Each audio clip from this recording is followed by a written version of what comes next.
Ahí está grabando. En cuanto a las letras, bueno, más que nada considerarla no solo como un género literario en sí y poético, sino también como una rara avis que tiene sus reglas propias, ¿no es cierto? El rock, como toda forma musical que implique además la articulación de la palabra cantada, se conforma a partir de la intersección y de la cooperación de múltiples códigos. En esta ponencia convoco a una parte del complejo fenómeno rock, sus letras, en tanto instancia literaria. Voy a hacer hincapié, dado la vastedad de los letristas en nuestro rock nacional, de Luis Alberto Spinetta, ¿no es cierto? Había incluido también al Indio Solari para contrastar bien las dos poéticas, pero no da el tiempo realmente para eso, así que bueno, quedará para otra ponencia. Las letras de rock son literatura, y en este caso literatura argentina, y como tal las atraviesa una impronta política. Señalan su pertenencia al campo literario, remarcando, entre otras cosas, este rasgo compartido por la serie y el sistema literario argentino, la inflexión política. Las letras de rock constituyen un género discursivo y literario con estatuto propio. Desde el campo de la lingüística son letras de música urbana, y dentro de ella rock. No son una parte u otra forma de la poesía, si bien despliegan, como todo género literario, una poética determinada en tensión y en lucha con las poéticas del mismo campo o de campos discursivos cercanos. Implican su propia especificidad en la construcción del sentido.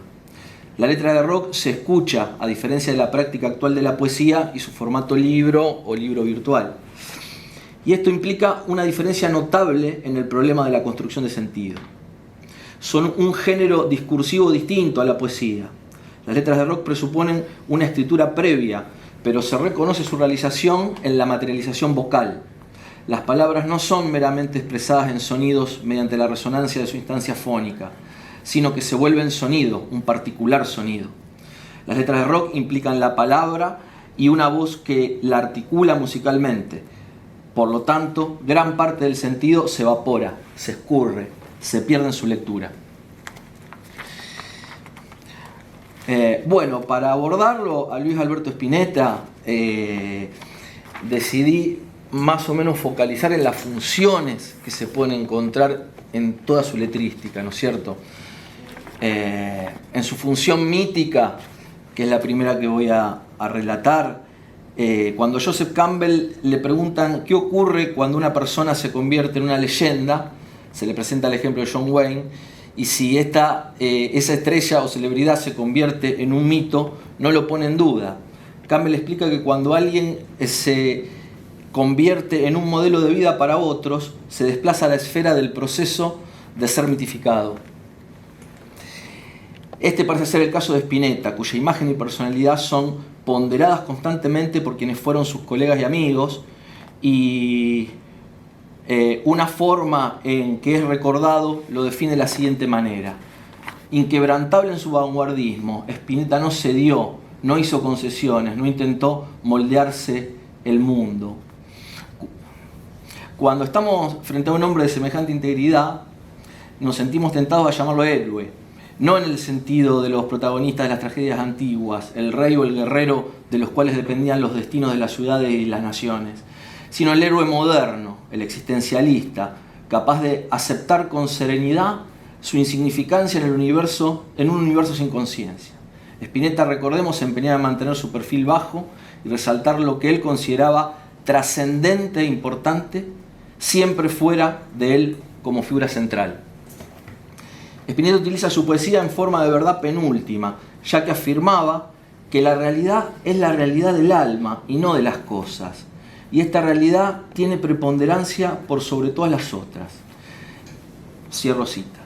Intentaba provocar en su audiencia una búsqueda constante de innovación, de eclecticismo, de liberación. En sus palabras, explicaba que con sus canciones trataba de provocar en la gente una conciliación de la dispersión, donde la gente empiece a unir sus partes dispersas, se totalice y se libere. Y creo que solamente eso se puede dar a través de una estructura concreta para una música totalmente abierta y en la que entren todos los elementos prenatales y los futuros.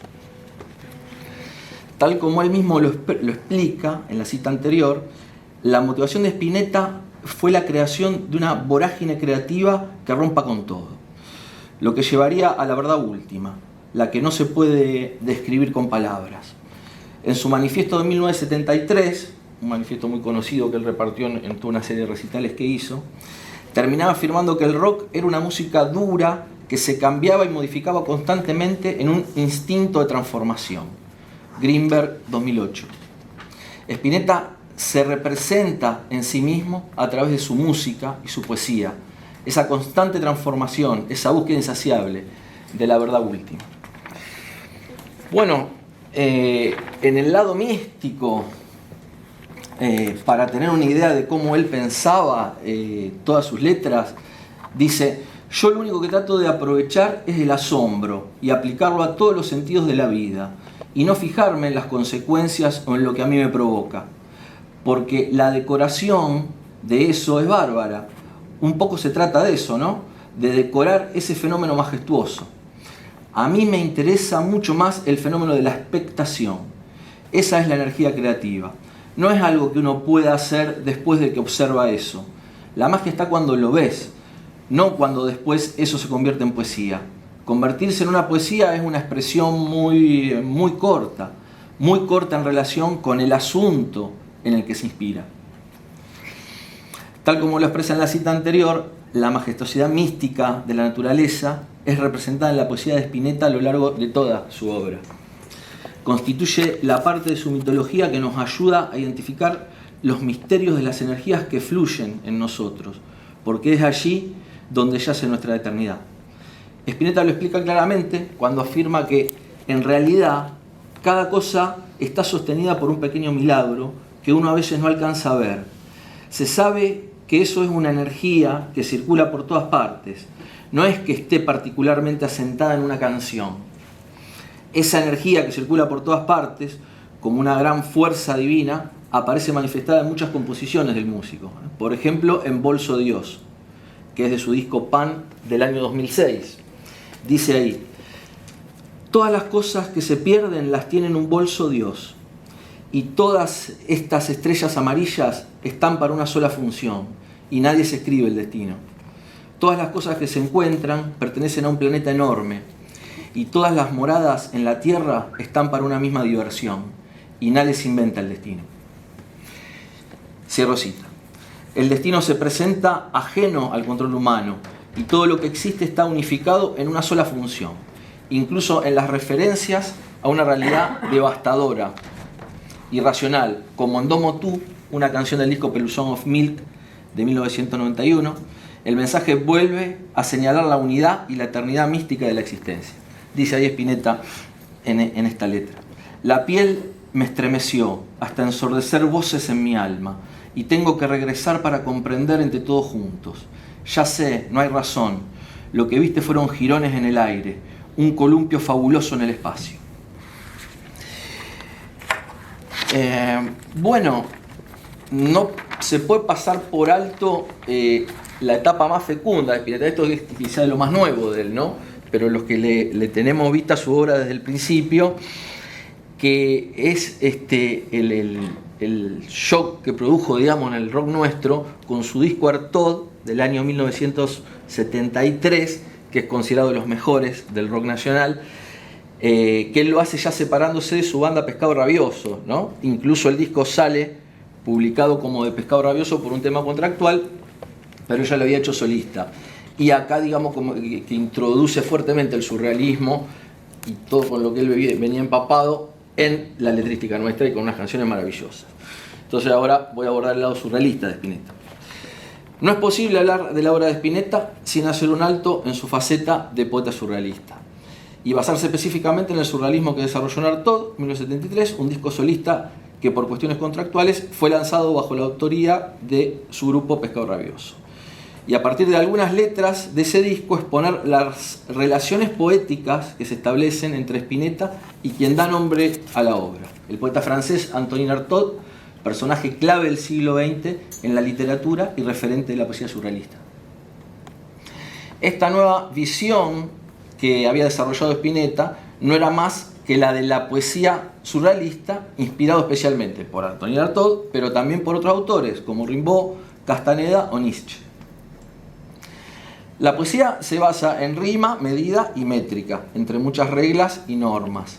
Las características del surrealismo difieren totalmente de las reglas tradicionales, por lo que la poesía surrealista se constituyó paradójicamente en reglas que proponen desviarse de la norma literaria clásica. Principalmente se destaca el carácter lúdico de la creación, es decir, el juego de las palabras y los versos.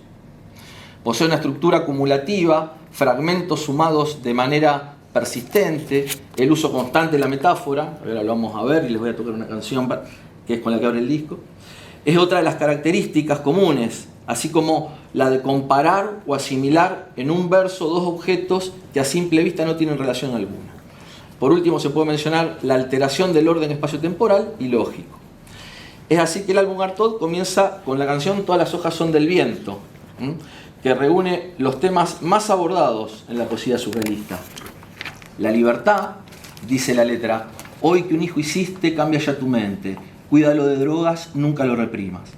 Aborda también a la mujer, dale un vientre blanco, dale tibia leche de tu cuerpo, dale el áurea misma de tu sexo.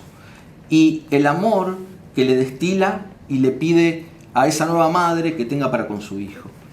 No es un amor convencional, sino un amor maternal. Las temáticas y la metáfora de la vida y la muerte en las hojas, con el nacimiento de un hijo, nos dan indicios del giro surrealista que el autor tomaba en el disco. Para hacerla más clara, se las quiero mostrar con la letra entera. Ahí.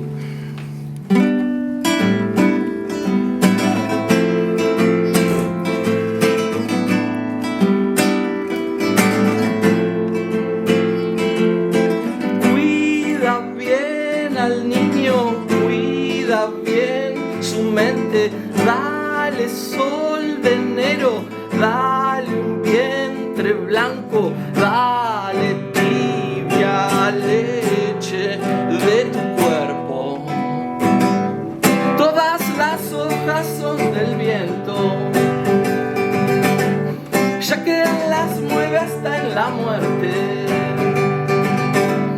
Todas las hojas son del viento, menos la luz del sol, menos la luz del sol. Hoy que un hijo hiciste, cambia ya tu mente, cuídalo de drogas, nunca lo reprimas, dale el áurea misma de tu sexo. Todas las hojas son del viento, ya que las mueve hasta en la muerte. Todas las hojas son del viento, menos la luz del sol, menos la luz del sol. Na na na na na na na.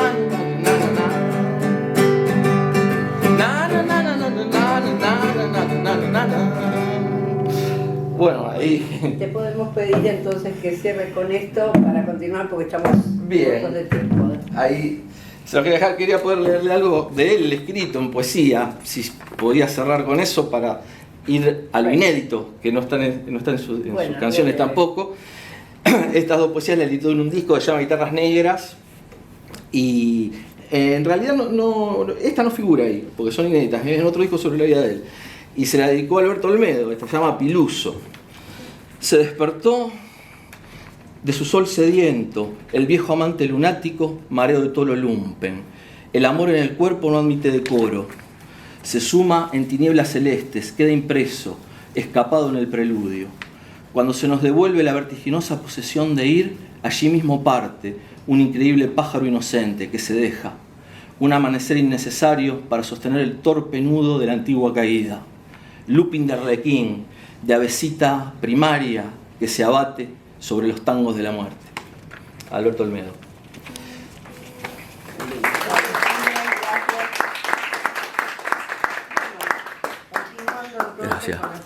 conclusiones. Te pido también, en función del tiempo